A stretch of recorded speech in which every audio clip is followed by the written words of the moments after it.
Hi, Guy Ardito here, and today we're going to talk about being caught in a no-win situation. I'm going to talk to a personal story that I just went through yesterday, Mother's Day. So what happened? Well, all year my wife was looking forward to going to the botanical gardens near us. They do a special thing for Mother's Day with live music and kids games and stuff like that. But my own mom, who lives in the area, has been, she's up there in years and she's been pretty sick lately. So my sisters wanted to take her out to a restaurant in New York City that she hasn't been to in many years. In fact, she hasn't been to New York City at all in several years, and that used to be a big part of her identity. So they wanted to do this for her Mother's Day, feeling potentially rightfully so that this could be the last Mother's Day that we have with her. So my wife tried to be understanding about it, but at the end of the day, it was affecting her in ways that she wasn't really sharing with me. And when I came home from lunch with my mom, I was in a pretty good mood. It seemed like my wife was in a pretty good mood. And she said, you know what you can do for me for Mother's Day? You can hang this coat rack. And she really meant, you can hang it right now. And I don't like being told what to do, but it was Mother's Day. So I tried to make up for it. And I started at it, but I needed a little bit of help. And I asked her if she could get me the tool bag while I read the directions. And this was the wrong thing to do. Situation wound up deteriorating, wound up in a fight. We kind of got over it by the end of the evening. But here's the lesson. She had these rules about what it was going to look like. She felt that if I was doing this thing for her for Mother's Day, that I would just take care of everything. And in the abstract sense, that might well be considered true, but it didn't really occur to me that way in the moment. I was trying to figure out how to install something. I needed a little bit of help. I asked her if she could run and grab the tool bag, and maybe I shouldn't have done that, but I did. I certainly wasn't trying to be inconsiderate. But the point here is that this resulted in a blow up because she'd been sitting on all this other stuff for the last couple of days, and obviously during the day of Mother's Day especially, that she wasn't really sharing with me.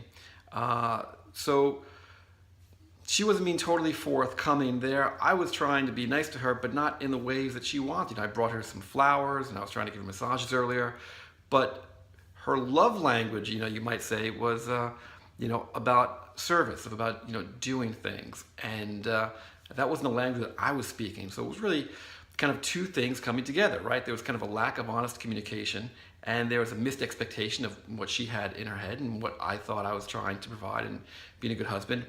Anyway, not to make this all about me. The point is that, relationships are hard enough, right? Especially in today's world, we've got busy lives, we're all up to a lot of different things.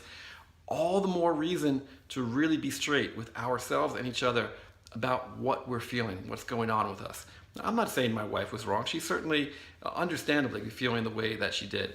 I perhaps could have done a better job of being in her shoes, but I was certainly feeling torn because of everything going on with my mom, right? So it's not about saying who's right and who's wrong, but it's a question of what can we do better for each other. How can we better ourselves to create a better, stronger relationship? And it's really about trying to understand the other person. And, in this case, I could have maybe put more time into thinking what this image would have looked like for her in terms of this gift for Mother's Day. She could have maybe tried to do a better job of realizing that for me, her asking me to do a favor, an errand, or, just install something, didn't necessarily have the same picture in my head that it did in hers. And maybe she was, working up to that. She was expecting the whole day that I was going to come home. So, hour after hour, this has been building up for her. And then when it didn't come the way she wanted, that's when it started to kind of explode. And if somehow she had been more straightforward with me about really feeling upset and conflicted about, my being, with my mom, then maybe we could find another way to, diffuse it ahead of time and find something else that would have made sure that she felt, cherished and nurtured and special in the way that's important for her. But it's important to me that she feels that way. So does that kind of make sense, right? We always have to be doing as good a job as we can of really being honest with ourselves about how we're feeling, communicating with our partner about how we're feeling and what we need, and also really trying to check in with them and seeing where they're coming from, seeing what we can do for them. And, this was a case, it's not the end of the world, right? Where a few markers all got missed in little ways, and they accumulated to make kind of a bigger blow up than it really needed to be. And therefore Mother's Day was, not not harmonious, glorious affair that we were kind of all hoping for. So maybe you can relate to that. If you can, certainly I hope you found that useful, little story useful for what you can do better moving forward and next time. And as always, if you're interested in any of my electronic courses, any of my private or group coaching, you can just check me out at guyardito.com. In the meantime, remember, life is an adventure. Live in love.